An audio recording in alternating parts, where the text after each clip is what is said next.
Lección Divina, domingo 13 de abril, domingo de Ramos en la Pasión del Señor. La muerte de Jesús cuando el amor llega hasta el extremo. Meditaremos el Evangelio según San Lucas, capítulo 22, versículo 14 al 23, y después nos saltaremos al versículo 56. Nuestra oración inicial. Espíritu Santo, derramado sobre el mundo por el Ser Divino que va a morir, condúcenos a contemplar y a comprender la vía dolorosa de nuestro Salvador y el amor con que la ha recorrido. Concédenos ojos y corazones de verdaderos creyentes para que se nos revele el misterio glorioso de su cruz. Gracias a la cruz, no andaremos ya errantes por el desierto, porque conocemos el camino verdadero. No nos quedemos ya fuera de la casa de nuestro Dios, de nuestro Rey, porque hemos encontrado la puerta. No temeremos ya las flechas encendidas del demonio, porque habremos descubierto una fuente de agua. Por medio de él no estaremos ya solos, porque habremos encontrado al esposo. No tendremos ya miedo del lobo, porque habremos encontrado al buen pastor. Gracias a la cruz no nos asusta ya la iniquidad de los poderosos, porque estaremos sentados a la mesa del Rey. Claves para la lectura. El contexto litúrgico, la antigua tradición de proclamar el Evangelio de la Pasión y la muerte de Jesucristo en el domingo anterior al de la Pascua, se remonta a la época en la cual las celebraciones de la Semana Santa estaban reducidas al mínimo. La finalidad de tal lectura es la de llevar a los oyentes la contemplación del misterio de la muerte que prepara la resurrección del Señor y que es, por lo tanto, la condición por la cual el creyente ha entrado en la vida nueva, en Cristo. El uso de hacer esta larga lectura entre varios lectores sirve no solamente para hacer menos monótona la proclamación o para facilitar una escucha atenta, sino para hacer que la participación de los oyentes sea más emotiva, como si se quisiera transmitir la sensación que ellos están presentes y son agentes de lo que se narra. Las dos lecturas que preceden al Evangelio de este domingo contribuyen para dar una perspectiva interpretativa del texto. El siervo de Yahvé es Jesús, el Cristo, persona divina que a través de la muerte ignominiosa que padece, llega a la gloria de Dios Padre y comunica su propia vida a los hombres que le escuchan y lo acogen. El contexto evangélico, sabemos ya que el núcleo literario en torno al cual se formaron los evangelios es el de la narración de la Pascua del Señor. Pasión, muerte y resurrección. Estamos, pues, frente a un texto bastante antiguo y unitario en su composición literaria. Aunque se haya formado gradualmente, su importancia es, de todos modos, capital. Se narra el acontecimiento fundamental de la fe cristiana, aquel con el que cada creyente debe confrontarse y conformarse constantemente, aun cuando el texto que se ofrece en este domingo acaba en la sepultura de Jesús. En el Evangelio de Lucas, como siempre, se nos revela el narrador eficaz y detallado, atento a los detalles particulares y capaz de hacer ver al lector los sentimientos y movimientos interiores de sus personajes, hacer ver al lector principalmente, sobre todo, los de Jesús. El dolor terrible e injusto que padece se nos muestra a través de filtros de actitud inalterable, de misericordia hacia todos los hombres, aunque estos sean sus perseguidores y asesinos. Algunos de ellos quedan tocados e impresionados por este modo suyo de afrontar el sufrimiento y la muerte, de tal manera que dan signos de creer en él. El tormento de la pasión viene suavizado con la potencia del amor divino de Jesús. En el contexto del tercer evangelio, Jesús va solamente una vez a la ciudad santa, la vez decisiva para la historia humana de Cristo, y para la historia de la salvación. Toda la narración evangélica lucana es como una larga preparación para los acontecimientos de aquellos últimos días. Jesús los pasa en Jerusalén, predicando y haciendo gestos a veces de tono grandioso.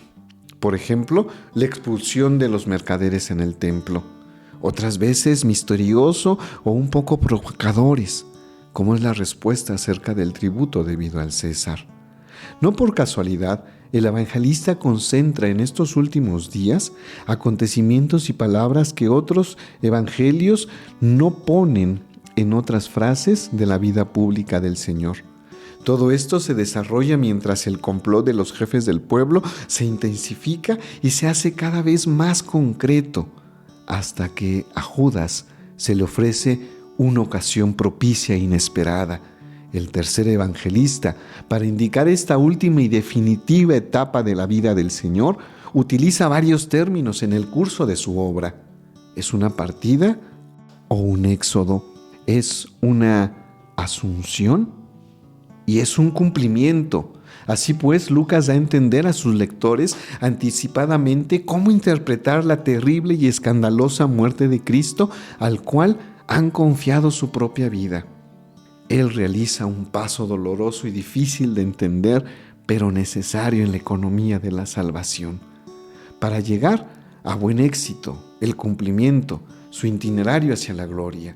Itinerario de Jesús es un paradigma de aquel que cada discípulo suyo debe llevar a cabo. Una división del texto para ayudar a la lectura.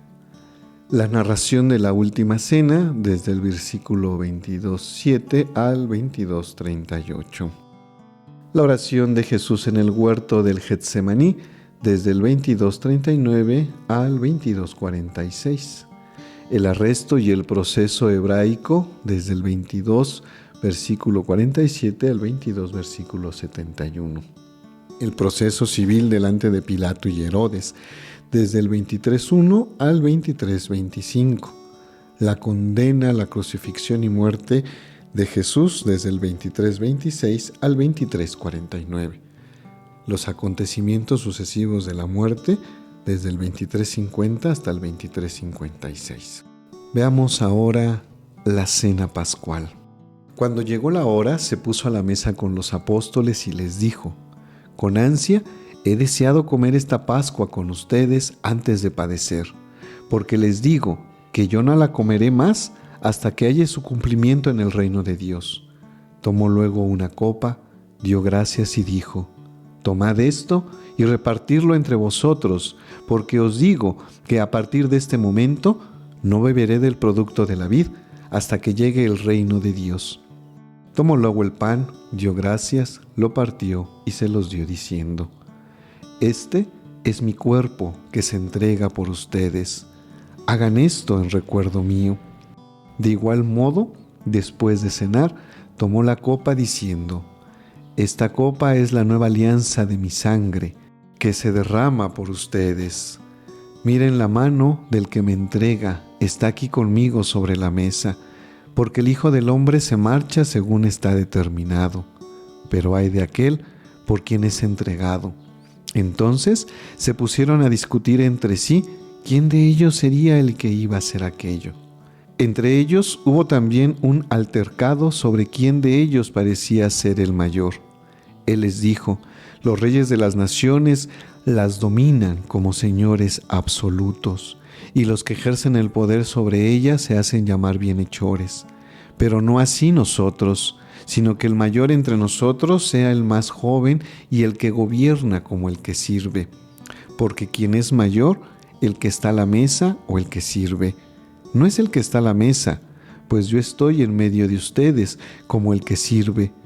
Ustedes son los que han perseverado conmigo en mis pruebas.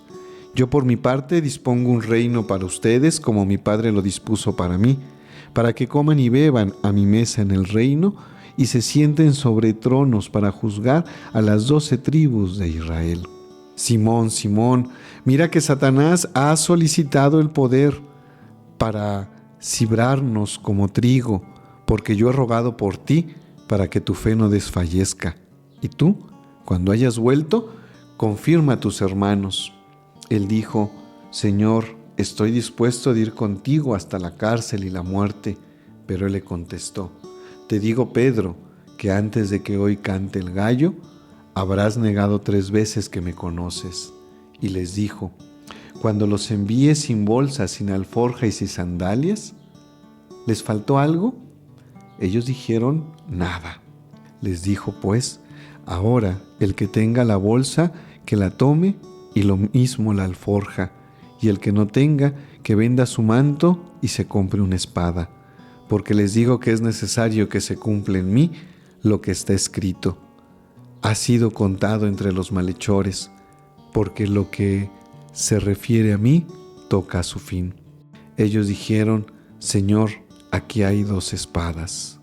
Él les dijo: Basta. El monte de los olivos. Salió y como de costumbre fue al monte de los olivos. Los discípulos le siguieron. Llegando al lugar les dijo: Pedid que no caigas en tentación. Se apartó de ellos como un tiro de piedra y puesto de rodillas oraba diciendo: Padre, si quieres, aparta de mí esta copa, pero que no se haga mi voluntad sino la tuya.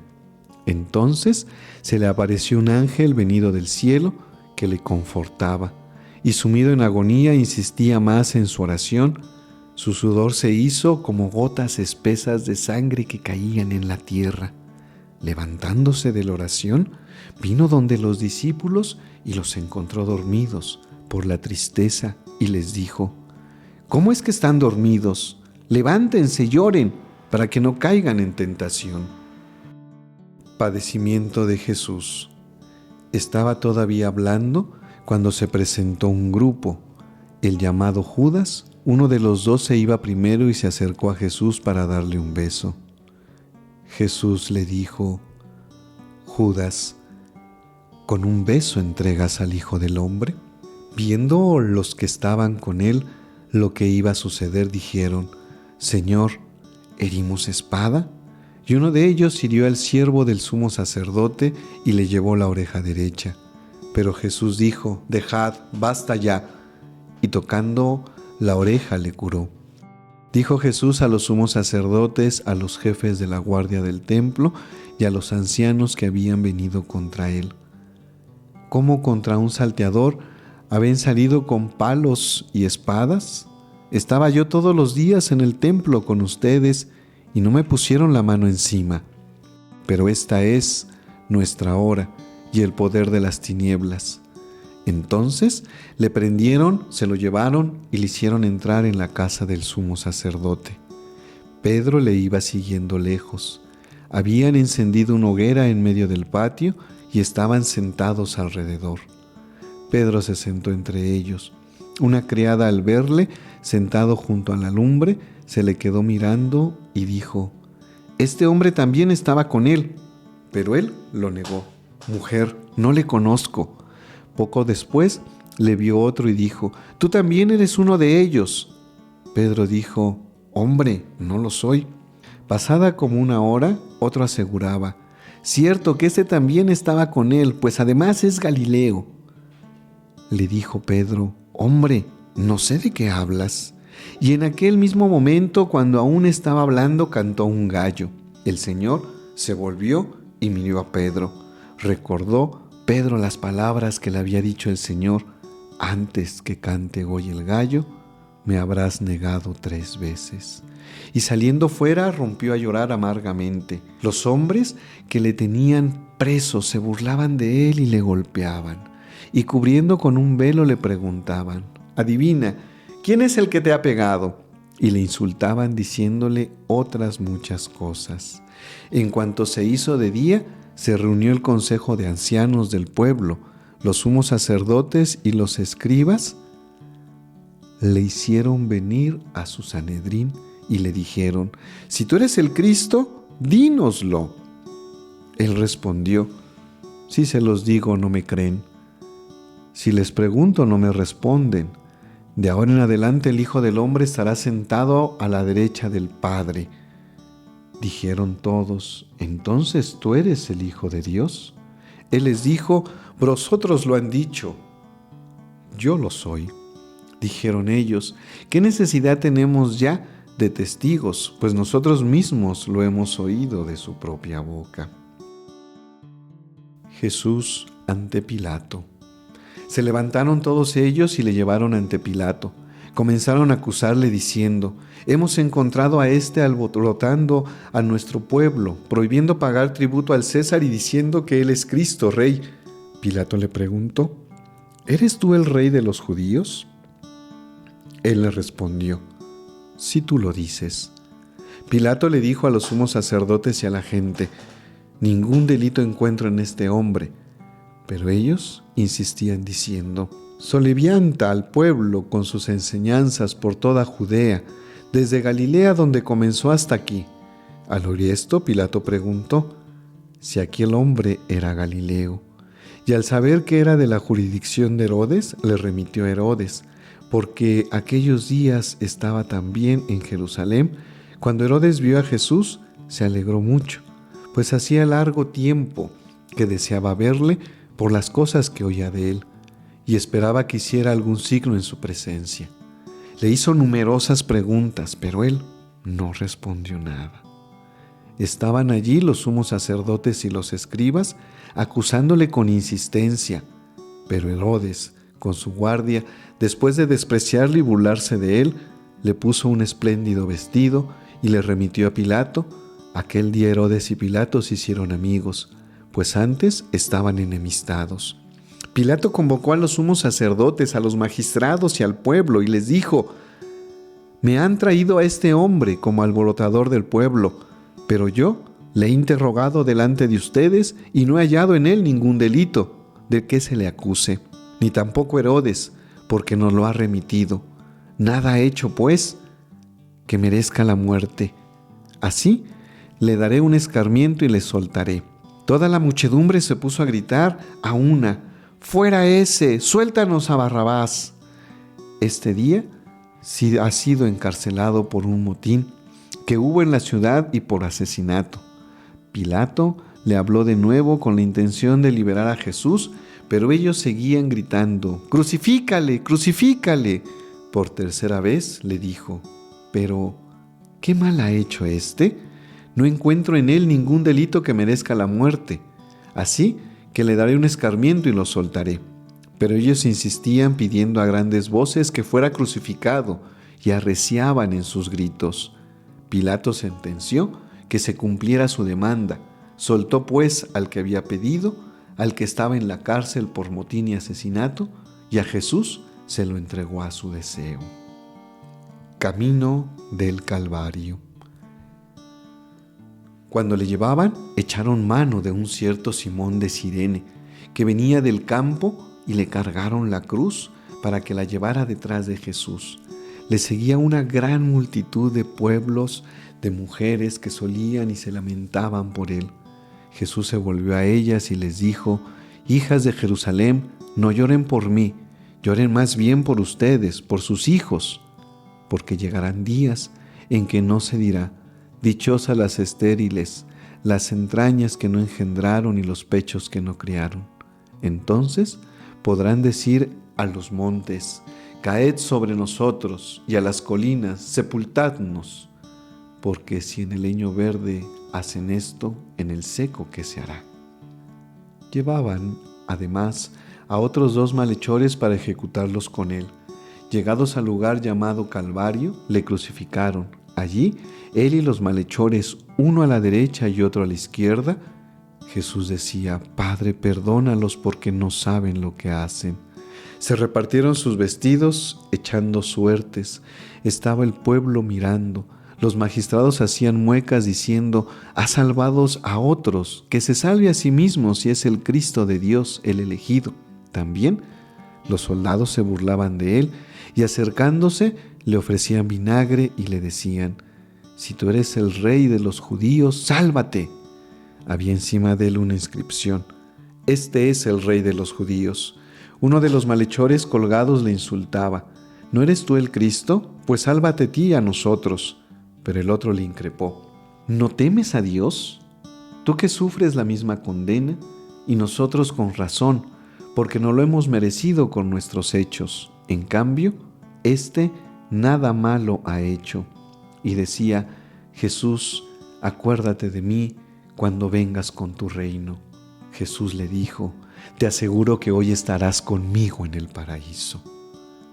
Era ya cercana la hora sexta, cuando se oscureció. El sol y toda la tierra quedó en tinieblas hasta la hora nona. El velo del santuario se rasgó por en medio y Jesús, dando un fuerte grito, dijo: Padre, en tus manos pongo mi espíritu. Y dicho esto, expiró. Después de la muerte de Jesús, al ver el centurión lo sucedido, glorificaba a Dios, diciendo: ciertamente este hombre era justo. Y toda la muchedumbre que había acudido a él para ver aquel espectáculo, al ver lo que pasaba, se volvió dándose golpes de pecho.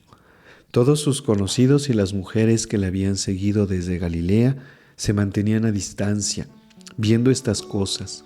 Había un hombre llamado José, miembro del consejo bueno y justo, que no había sentido al consejo y proceder de los demás.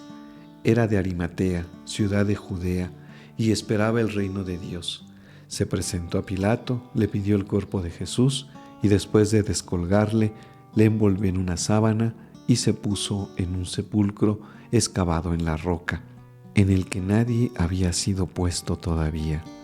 Era el día de la preparación y apuntaba al sábado. Las mujeres que habían venido con él desde Galilea fueron detrás y vieron el sepulcro y cómo era colocado su cuerpo. Luego regresaron y prepararon aromas y mirra, y el sábado descansaron según el precepto. Tengamos nuestro momento de silencio orante. Un par de preguntas para ayudarnos a la meditación y a nuestra oración. Al final de esta larga lectura, ¿qué sensación prevalece en mí? ¿Descanso como fin de la fatiga? ¿Admiración por Jesús? ¿Dolor por su dolor? ¿Alegría por la salvación obtenida? ¿O qué otra cosa? Finalmente, repaso mi modo de actuar en la vida diaria. ¿A cuál de los personajes principales o secundarios logro asemejarse? ¿Y a cuál, sin embargo, desearía asemejarme más? Una clave para nuestra lectura, para aquellos que deseen profundizar más el tema. Capítulo 22 del Evangelio de Lucas, versículo 17. Tomó luego una copa y dio gracias.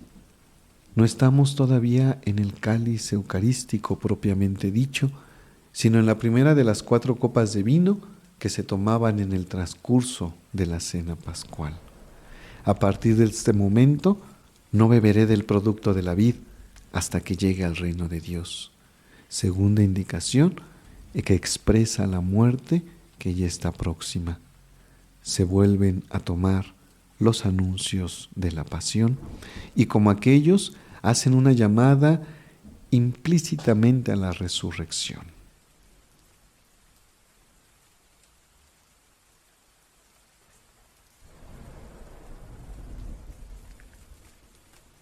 Oración final. Dios omnipotente y eterno, que has dado como modelo a los hombres a Cristo tu Hijo, nuestro Salvador, hecho hombre y humillado hasta la muerte de cruz, haz que tengamos siempre presente la gran enseñanza de su pasión para poder participar en la gloria de su resurrección. Por Jesucristo nuestro Señor. Amén.